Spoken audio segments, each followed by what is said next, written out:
What up, shitbags? JJ back here. Now, usually, this is where I start the video. I give you the two teams are playing, the pitchers, the lines.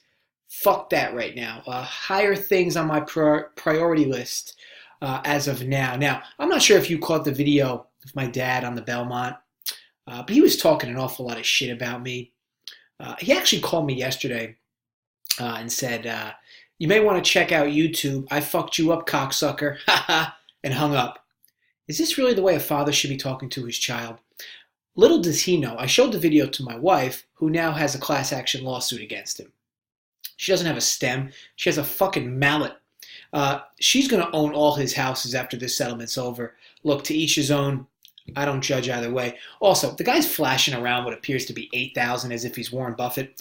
I fucking keep $8,000 in my sock. I'm not sure who he was trying to scare with that. So, considering he wants to open up Pandora's box, I figure it should only be right that I also open up Pandora's box. So, with that said, it's story time. So, I go to my dad's house around once a year, usually Labor Day weekend, and 2 years ago I had quite the finding. So, my dad had gotten up early in the AM, went to play poker at a casino. He wanted me to go with his ass, but it was at 4 a.m. Roosters aren't even up that early. I decided to stay in, so I get up about 7, head upstairs, see my little sister and stepmom. Yes, my mom and dad are divorced for those that didn't get past the 3rd grade. Now, my dad was still at the casino. My stepmom was in the middle of cooking breakfast. My wife was still sleeping. My little sister was kind of running around. I had wanted to put some money in the safe in their bedroom because we were about to go to the outlets, and I just feel better keeping money in the safe versus somewhere in the house or carrying it with me. So I had gone up there to use the safe. Now, I think my dad had forgotten that I had the code to it or something, because what I found in that safe was pretty mind-fucking blowing. I popped the safe open, and boom, gold mine. I first see a pair of furry handcuffs. Now, sure, innocent, playful, insert whatever fun adjective that comes to mind. But along with these handcuffs was a 14-inch turquoise strap-on and multiple different colored anal beads. All types of thoughts were running through my head. First of all, why was the strap-on so fucking big? Also, the thing had more girth than Goliath. It had me thinking, these two have been messing around with these things for years. No one begins their backdoor career with a 14-incher. Sure, my dad may talk a big game, but he also takes a big cock. As for the anal beads, this is still an enigma to me. Like, it's as if he's taken in the ass from the strap-on, and some nights he's just like, nah, too much for me tonight. Let's lighten the load with some anal beads. Also, let's walk through a hypothetical. Try not to get too graphic. So these two must be having sex, and at some point my dad must say, this is great and all, but can we pop open the safe? I need that big ice cock deep inside me. So my stepmom must go in the safe, strap on the dick, and set the GPS's destination to Pound Town. Between that big blue Ron Jeremy dick and the anal beads, it's no wonder why my dad is constantly shitting himself. I never told him about this, as I thought if I did, he'd be extra careful to keep these away. Well, the year after, the dick was bigger, the anal beads were thicker, and the handcuffs were actual handcuffs. Sounds like a disgusting game of cops to me personally. Anyway, who am I to judge? If my dad enjoys a good ass fucking every once in a while, he's entitled to it. I just want to keep you all in the know. I want to let you guys know what's going on behind the scenes. You all deserve to know. All right, on to the play here. So, the Seattle Mariners travel to play the Los Angeles Angels. Marco Gonzalez versus Andrew Heaney.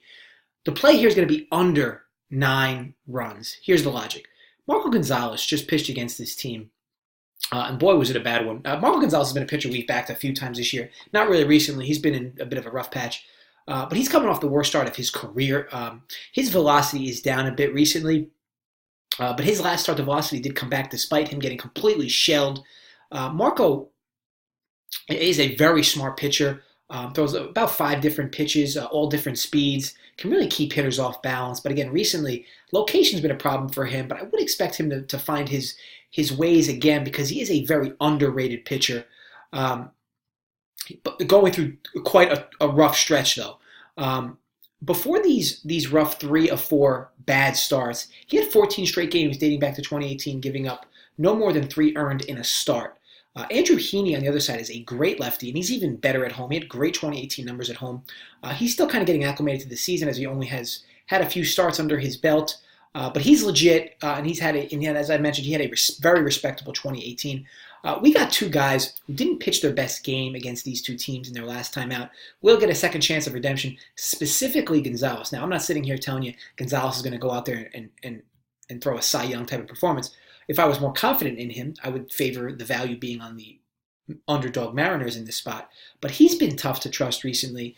He is a better pitcher than he has shown recently. I would expect him to make the necessary adjustments, though, and definitely pitch better tomorrow. But again, he is going up against a good arm in Heaney.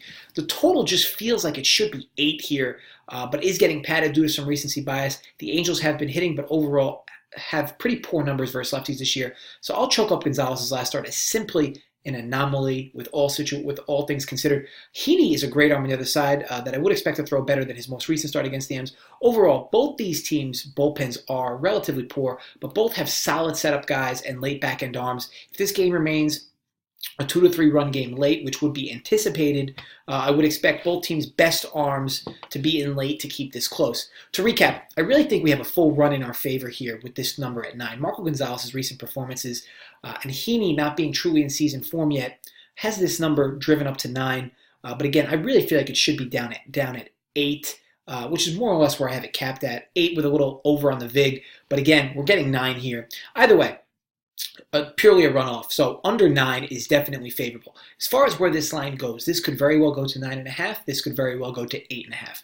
I do not believe this goes to 8. I do not believe this goes to 10. I do think late over money for sure will come in here to drive this maybe to 9.5, or if it goes down to 8.5, back to 9. Either way, I do believe sharp money will keep this low. Because again, this is where really the sharp money should be coming in. Public money will probably ride this over though, so you could wait. Tough to truly predict where this line will go, but again at 9, I would expect to see two-way money. Okay, so again, the play is the Mariners versus the Angels. Total 9 under for the game. Want to thank you all for watching. If you enjoyed the video, thumbs up. If you did not enjoy, I hope you step in dog shit. As always, please comment below with your thoughts on the video or thoughts on tomorrow's slate. Let me know who to root for tomorrow, who you're betting. Maybe if you have any questions on any games, want some of my leans, I can give you them as well. I just need you to comment below, and I'll happily answer.